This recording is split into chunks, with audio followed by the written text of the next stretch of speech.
everyone. Welcome back to Speak English Daily 2. I'm Emma, your host for today. If you're new here, I want to let you know that we upload a new English learning video every day to help you improve your English skills faster and more naturally. In today's episode, you'll boost not just your English listening skills, but also your speaking fluency and your ability to understand real-life American English. Today's topic is one of the most practical and useful lessons you'll ever watch. We're talking about the most used American phrases for daily life conversations. These are the phrases that native speakers use constantly, whether they're chatting with friends, asking for help, making plans, or just moving through their daily routines. If you want to sound more natural, more fluent, and more confident in your conversations, then you're in the right place. By the end of this video, you'll be able to recognize and use these phrases comfortably in your own speech.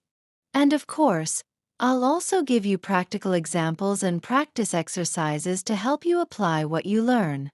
So, make sure you subscribe to the channel and press the bell icon if you want to keep learning English with real-life examples every day.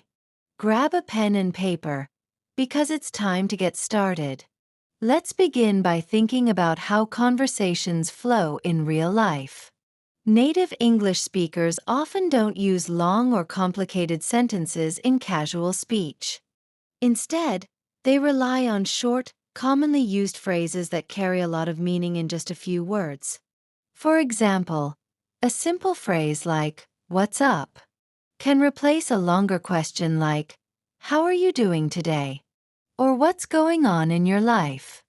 But if you only study grammar and vocabulary lists, you might miss out on these key phrases that make your English sound alive, friendly, and natural. That's why today's video is all about helping you master those everyday expressions. Imagine you walk into a cafe in New York. The barista might greet you with a cheerful, "Hey, how's it going?"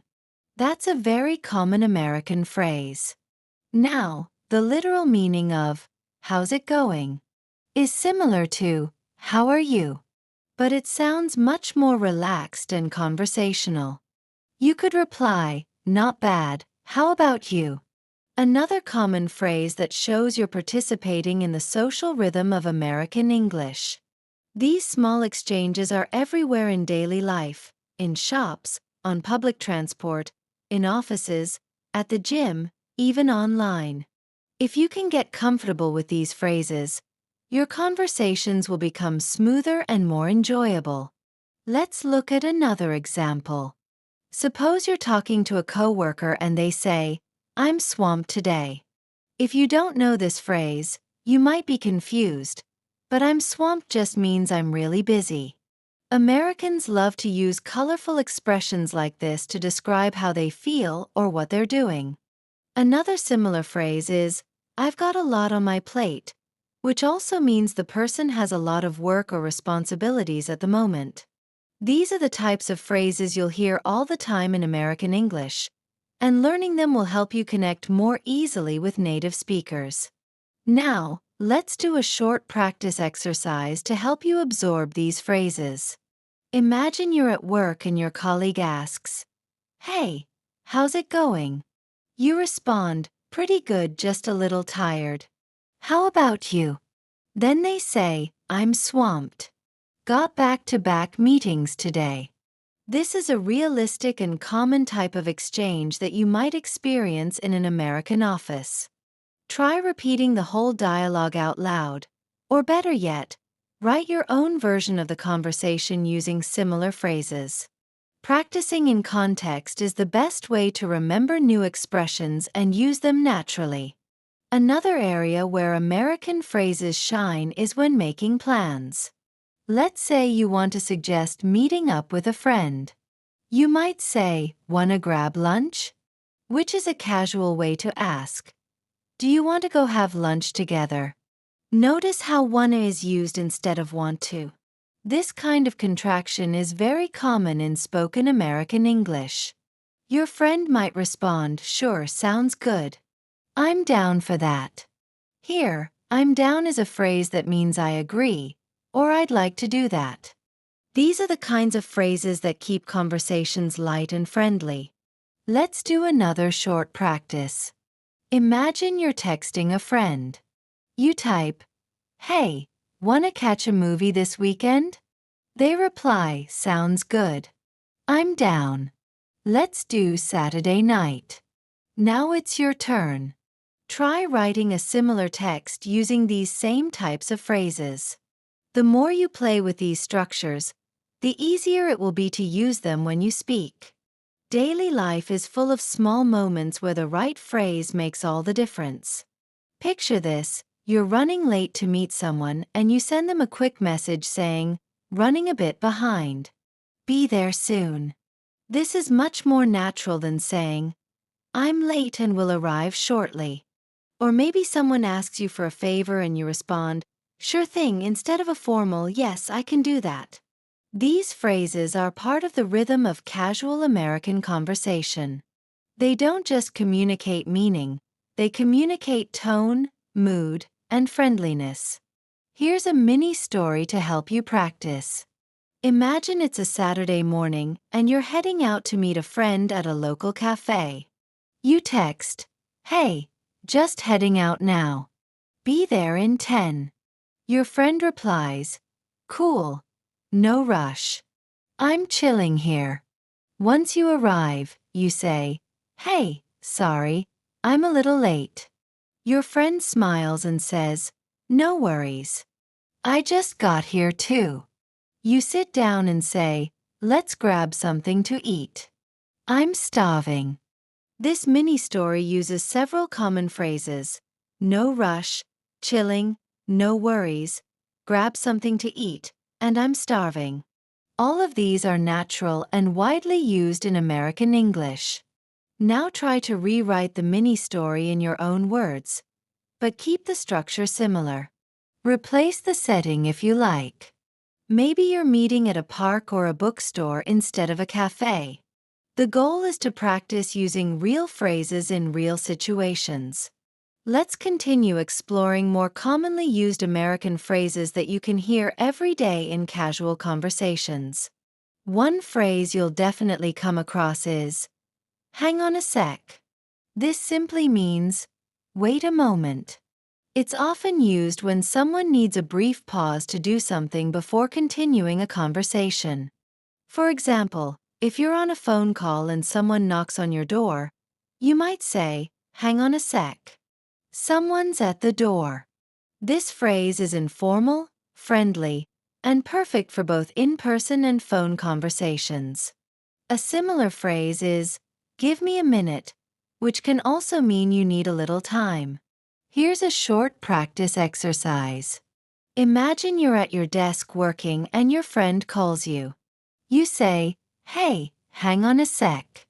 I just need to close my door." After a moment, you continue the conversation. Now try using it in your own situation. Maybe you're cooking and you say, "Hang on, I need to stir the pot." Practicing phrases like this in real situations will make your spoken English more natural and fluent. Now let's move to another very popular American phrase, "No big deal." This is used to say something is not a problem or not important. For instance, if you accidentally bump into someone and say, "Sorry," they might reply, "No big deal." It's a polite and easygoing way of saying, "It's okay." Another similar phrase is, "No worries," which is also very common and can be used in the same way. Both of these phrases create a relaxed tone and help keep conversations smooth and friendly. Let's try using both in a short story. Imagine your friend forgot to bring your book back. They apologize and say, "I'm so sorry I forgot your book." You smile and respond, "No big deal. Just ring it next time." Then they add, "Thanks. I'll remember. No worries." This small exchange shows how these phrases can be used to keep communication light and respectful. Try writing your own version of the situation or acting it out loud. Another powerful phrase in American English is, you bet. It means definitely or of course. It's a short, enthusiastic way of agreeing with someone or confirming that you'll do something. For example, if someone says, thanks for helping me, you might reply, you bet. It shows friendliness and a willingness to help. You might also hear this in restaurants. A waiter might say, would you like some more coffee? And the customer replies, you bet. It adds energy to the conversation. Let's take another example from everyday life. Imagine someone asks you, can you pick me up at 7? And you say, you bet. I'll be there. Then they say, awesome, thanks. Try saying this dialogue out loud and then switch roles and try again. Getting comfortable with these expressions will make you sound like a confident English speaker. Sometimes in conversations, we need to express agreement quickly. A common phrase for this is, I hear you.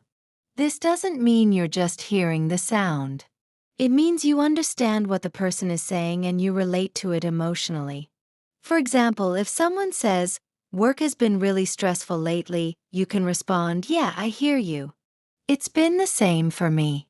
It shows empathy and connection, which are very important in real conversations. Let's use this in a story.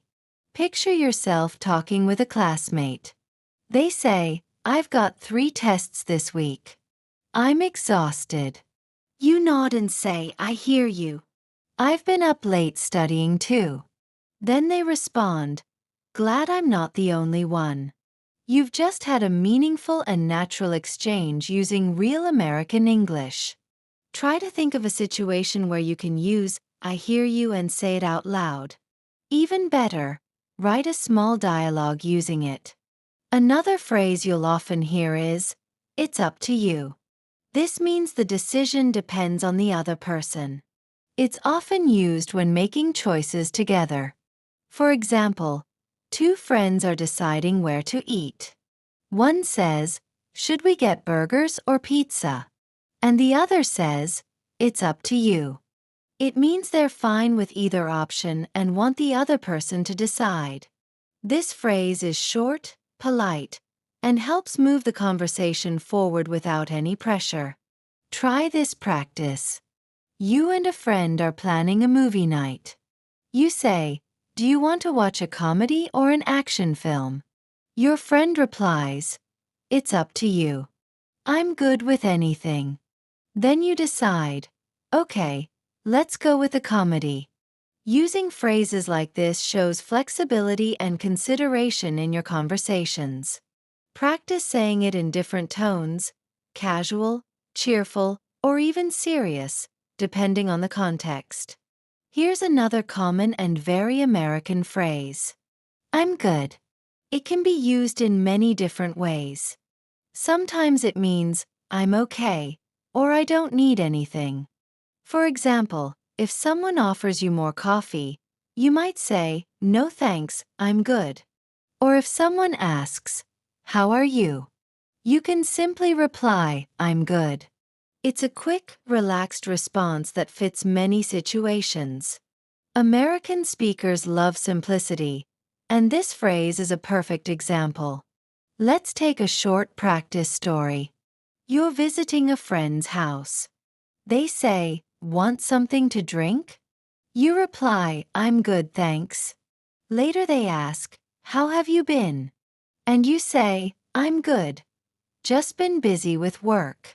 Try to recreate the story out loud or in writing, using your own details. You could change the location or the relationship. Maybe it's a neighbor or a cousin. The key is to use I'm good naturally. Let's also talk about for sure. This is a positive response that means you absolutely agree. For example, someone might say, that restaurant has the best tacos. And you reply, for sure, I love their food. Can also mean yes, absolutely when making plans. Are you coming to the party tonight? For sure. It's upbeat and friendly, often used among friends and coworkers. Here's a quick scenario to practice. Imagine you and your coworker are talking during a break. They say, "This weather makes me want to go to the beach." You say, "For sure, I could use some sun." Later they ask, "Let's grab lunch after this meeting." And you reply, "For sure, let's do it." Repeating scenes like this with different topics helps you grow your vocabulary while practicing real-life phrases. Lastly, in this part, let's look at "I'll pass." This phrase means you're politely refusing something. It's casual and often used when someone offers you food, an invitation, or a suggestion. For example, "Want to go out for drinks after work?" And you respond, "Thanks, but I'll pass. I've got an early morning." It's direct, but not rude, and is widely understood. Practice time. Picture yourself at a party. Someone offers you another slice of cake, and you smile and say, "I'll pass, but thanks." Or you're in a group chat, and someone suggests a weekend road trip, but you're busy. You reply, "Sounds fun, but I'll pass this time." These small decisions and responses help you practice real-life English in a natural, confident way. Let's keep going with more of the most used American phrases that you'll hear in daily conversations. One very common phrase is "that makes sense." People use this when they understand something or when an explanation is clear. For example, if someone says, "I didn't come to the party because I had a family emergency," you can respond, "Oh, that makes sense." It's a way to show that you understand the situation and that the explanation is reasonable. It helps the conversation flow and shows the speaker that you're listening and understanding them.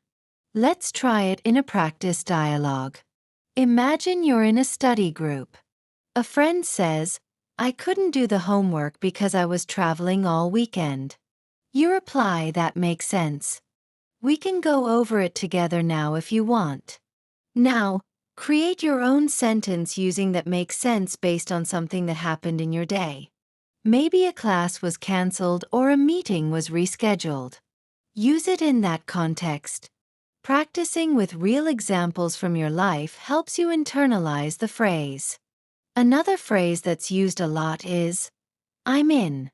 It's used to show that you want to participate or agree with a plan. For instance, if your friend says, "Let's go hiking this weekend," and you reply, "I'm in," it means you agree and want to join. It's short, friendly, and shows enthusiasm. You might also hear, "Count me in," which means the same thing. These phrases are often used in group settings, whether it's about making plans or working on a team project. Let's put this into practice. Imagine your coworker says, "We're starting a book club at work."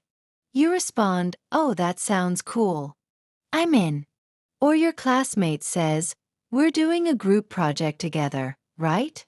And you reply, "Yeah, count me in." Now, take a moment to write a sentence using either "I'm in" or "count me in."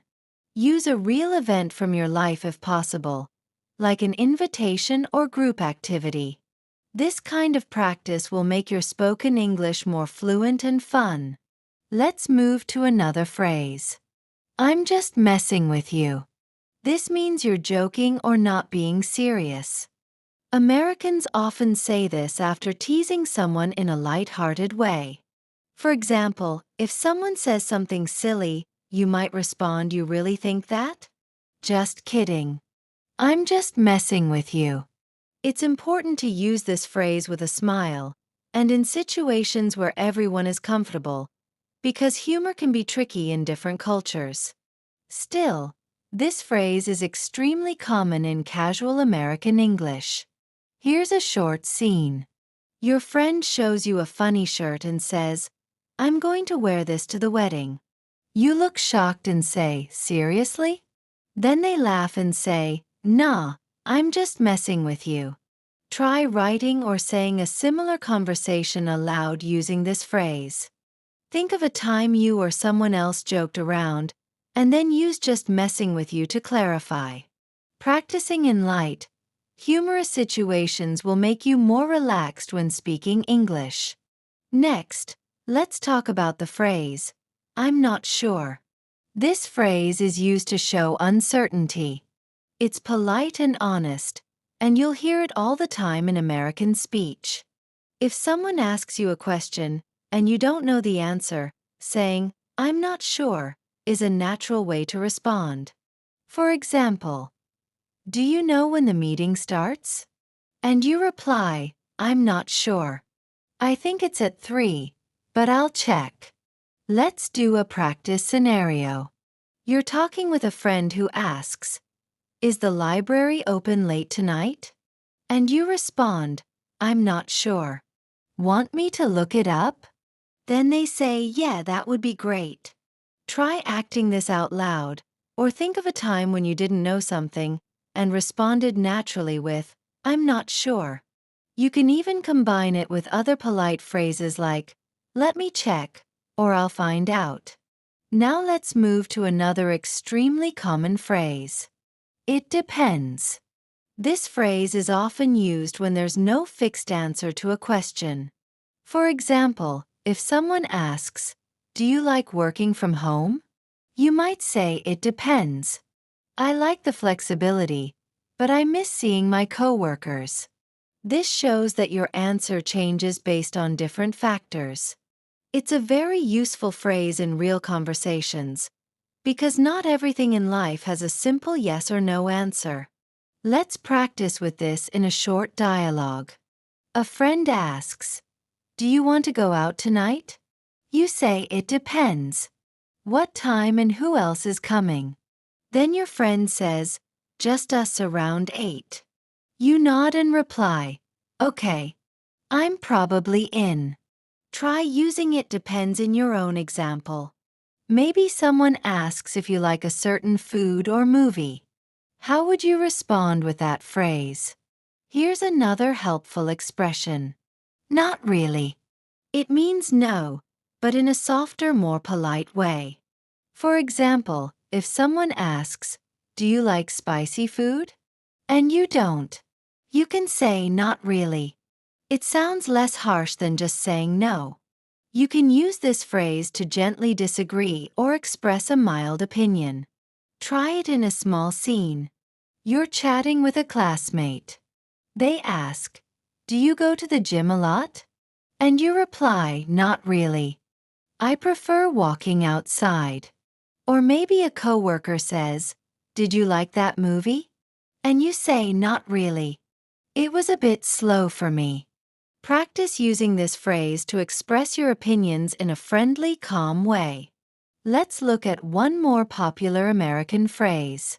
No way. This is often used to show surprise or disbelief.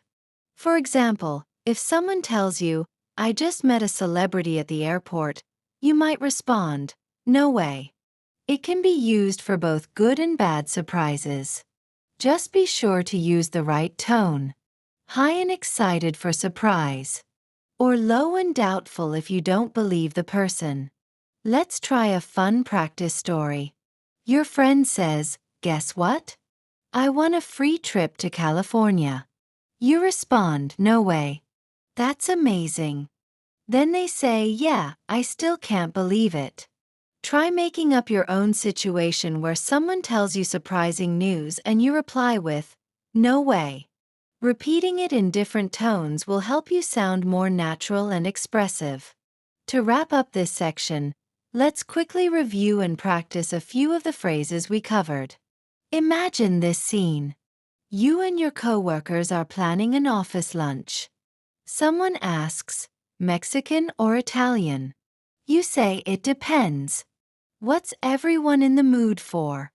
Another coworker says, "I'm in for Mexican." Someone offers you hot sauce and you reply, "Not really. I don't do spicy." Then a friend says they can't join because of another meeting. You reply, "That makes sense. We'll catch you next time."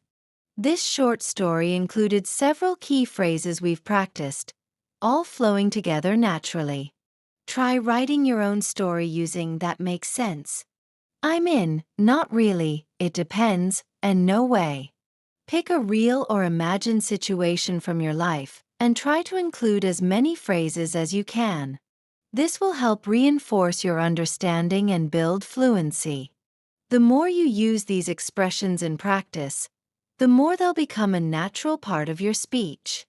Let's now explore more phrases that Native American English speakers use in daily conversations, especially in casual settings with friends, family, coworkers, and even strangers. One common and useful phrase is, "sounds good." It's used to show agreement or confirmation in a friendly way. For example, if someone says, "let's meet at 6, you can reply, "sounds good." It means you agree with the plan and are fine with it. It's short, polite, and very commonly used in both spoken and text conversations. Another version of it is, "that works for me," which means the same thing. Let's look at a practice scenario. Your friend says, "I'll call you tonight around 8. You respond, "sounds good, talk then." Or, in another example, your classmate says, "let's work on the project after lunch." You reply, "that works for me." Try making your own sentences with these phrases. Think about your day. If someone invited you to do something or made a plan with you, how would you respond? Use "sounds good" or "that works for me" to agree casually. Another phrase that's extremely common in American English is, "take it easy." This phrase is often used when saying goodbye. It's a way to wish someone a relaxed or peaceful time. You might hear it at the end of a conversation between friends or coworkers. For instance, someone might say, "all right, I'm heading out." And the other person replies, "take it easy." It's friendly and shows care without being too emotional or formal. Let's put it into practice. Imagine you're finishing a phone call. Your friend says, "I've got to go. Dinner's ready." You say, "all right, take it easy. Talk to you later." This is a great alternative to always saying bye or goodbye. Now try saying it in your own sentence. You might be leaving work or ending a chat. Use "take it easy" to sound more natural. One more friendly and flexible phrase is, "let me know." It's used to ask someone to tell you something later when they have more information. It's often followed by "if" or "when." For example, "let me know if you're coming tonight," or "let me know when you're free." You can use it in professional emails, friendly texts, or spoken conversation. Let's see a short example. Your coworker says, "I might be a little late to the meeting." You say, "no problem. Just let me know when you're on your way." Or you're planning something with a friend and you say, "let me know if you change your mind." Now it's your turn. Think of a real situation where you're waiting for someone's reply or decision. Real American phrases for everyday conversations. Speak English Naturally Part 1. Hi. Welcome. Are you ready to listen to our story? Let's imagine this together. Picture yourself living in a big American city for the very first time. The streets are busy, people walk fast, and everyone seems to know exactly what they're doing. At first, you might feel a little lost, but then you realize, if you can pick up the right words and phrases, you'll fit in smoothly, like you've been there forever. Now, here's the thing. Native speakers don't always use the kind of English you see in textbooks. They often rely on short, powerful expressions that carry a lot of meaning. Learning these phrases is like having a secret key. It unlocks conversations and makes people feel more connected to you. Let me give you a scene. You walk into a coffee shop early in the morning.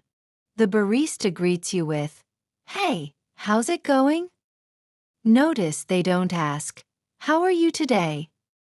That's correct grammar, but in real daily life, people prefer something quicker, friendlier.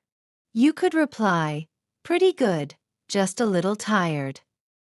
Adding something small after your answer, like, just a little tired, makes you sound natural, like you're sharing a bit of your day. That's how conversations flow in English. Another example. Imagine you're working in an office, and your colleague says, I'm swamped today. If you're new to American English, that phrase might confuse you. Swamped doesn't mean water or mud here. It simply means very busy. You could answer, yeah, I hear you. I've got a lot on my plate too. Did you catch that? A lot on my plate is another natural expression, meaning many responsibilities. By using it, you show you understand, and you also practice sounding more fluent. Let's make this more fun with a mini story. Picture this. You're texting your friend. You write, hey, wanna grab lunch later? See how wanna replaces want to? Native speakers almost always shorten it in casual speech. Your friend replies, sure, sounds good. I'm down. Now, I'm down means, I agree, I'd like to do that. Imagine if you only learned the textbook way, yes, I agree to go to lunch with you. That sounds too stiff. But saying, I'm down, instantly makes you sound natural, friendly, and confident. Now let's explore some useful quick replies. Suppose you're running late. Instead of texting, sorry, I will arrive late, you can write, running a bit behind. Be there soon. That tiny phrase is what real English sounds like. Short, smooth, but full of meaning. Or if someone thanks you for helping them, instead of a plain you're welcome, you could reply with, sure thing, or you bet. These are cheerful, casual ways to show friendliness. Here's another situation. Imagine you're on the phone and someone knocks at your door. Instead of saying, please wait for me, you could say, hang on a sec. That's quick, natural, and exactly what Americans say every day. Or maybe you're deciding where to eat with a friend. They ask, burgers or pizza? If you don't mind either option, you can say, it's up to you. This shows flexibility and keeps the conversation easygoing. I want you to notice something important here. All these phrases are short. They're not complicated sentences, but they carry emotion, tone, and friendliness. For example, no worries isn't just, it's okay. It carries the feeling of relaxation, like you're telling the other person not to stress. I hear you isn't just, I understand. It's deeper. It shows empathy, like you've been in the same situation. Let's close this part with another practice story. Imagine it's Saturday morning, and you're heading to meet a friend at the park. You text, hey, just heading out now. Be there in 10.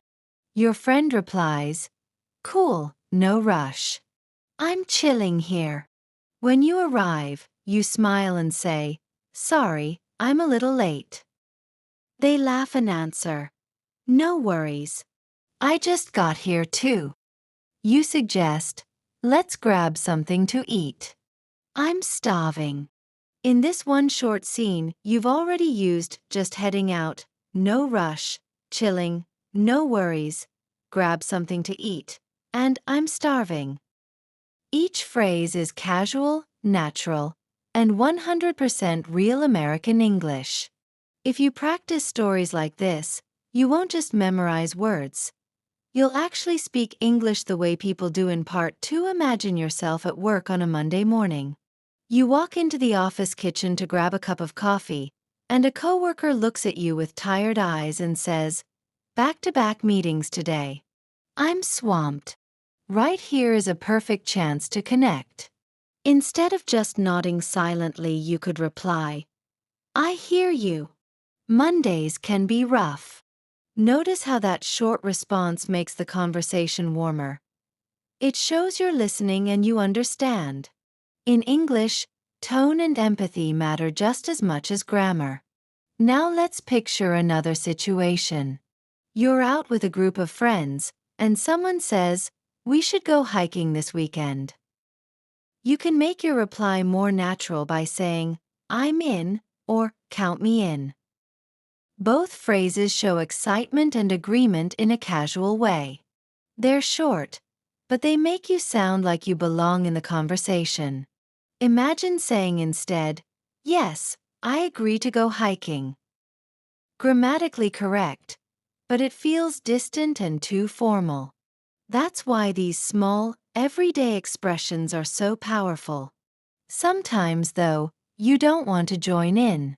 Maybe your friend offers you another slice of cake, but you're full. You could politely say, "I'll pass, thanks." This is softer than saying just, "No." It's polite, friendly, and extremely common. Another way to gently disagree is by saying, "Not really." If someone asks, "Do you like horror movies?" and you don't, a simple, "Not really, I prefer comedies," makes you sound both polite and natural. Let's bring these phrases into a little story. Imagine you're at a birthday party. Someone says, "We're playing board games after cake. Want to join?" You smile and say, "I'm in." Later, another guest offers you a drink you don't want. You reply, "I'll pass but thanks." Then someone asks, "Do you like karaoke?" You laugh and say, "Not really. I'm too shy for that." This one short scene gives you practice with 3 authentic phrases: "I'm in," "I'll pass," and "not really." Now, let's focus on surprise. In English, a common way to react is by saying, "No way." Depending on your voice, it can mean shock, excitement, or disbelief. If a friend says, "Guess what? I won free tickets to a concert," you could shout, "No way! That's awesome." But if someone tells you something that seems hard to believe, you can say the same words in a lower, doubtful tone. "No way." Practicing your tone here is just as important as the words themselves. Another phrase that's practical in many situations is, "That makes sense." Imagine your teacher says, "Class is canceled because of the storm." You can reply, "Oh, that makes sense." It shows you understand and accept the explanation. In conversations, this small phrase is like glue. It keeps the exchange flowing smoothly. And here's one more powerful expression: "It depends." Life isn't always black and white, and this phrase helps you sound thoughtful. For example, if someone asks, "Do you like working from home?" you can answer, "It depends. I love the flexibility, but I miss seeing people in person." This makes your English sound not just natural, but also smart and flexible. Now let's combine several expressions into a mini scene. Imagine you and a friend are planning dinner. They say, "Pizza or burgers?" You reply, "It depends. Are we sitting down or grabbing takeout?" They say, "Pizza then." You respond, "Sounds good." During the meal, your friend accidentally spills water and says, "Sorry about that." You smile and answer, "No worries. No big deal." Later, they thank you for helping clean up, and you reply, "You bet." See how all of these little phrases create a full, friendly conversation? Here's another tip for sounding natural. Practice offering choices and leaving decisions to the other person. If someone asks, "Do you want to watch a movie or go for a walk?" you can respond, "It's up to you." This phrase gives control to the other person, which is polite and flexible. Try using it in your daily conversations. You'll be surprised how often it fits. Finally, Let's practice a closing scene for today's story. Imagine you're finishing a call with a friend. They say, "Let's hang out this weekend. Maybe Saturday night." You reply, "For sure, that works for me. Just let me know what time." As the call ends, they say, "All right, I've got to go." And you respond, "Okay, take it easy." No formal goodbye, no stiff phrases, just warm, real English that makes you sound confident and friendly. Thank you for being a part of Speak English Daily too.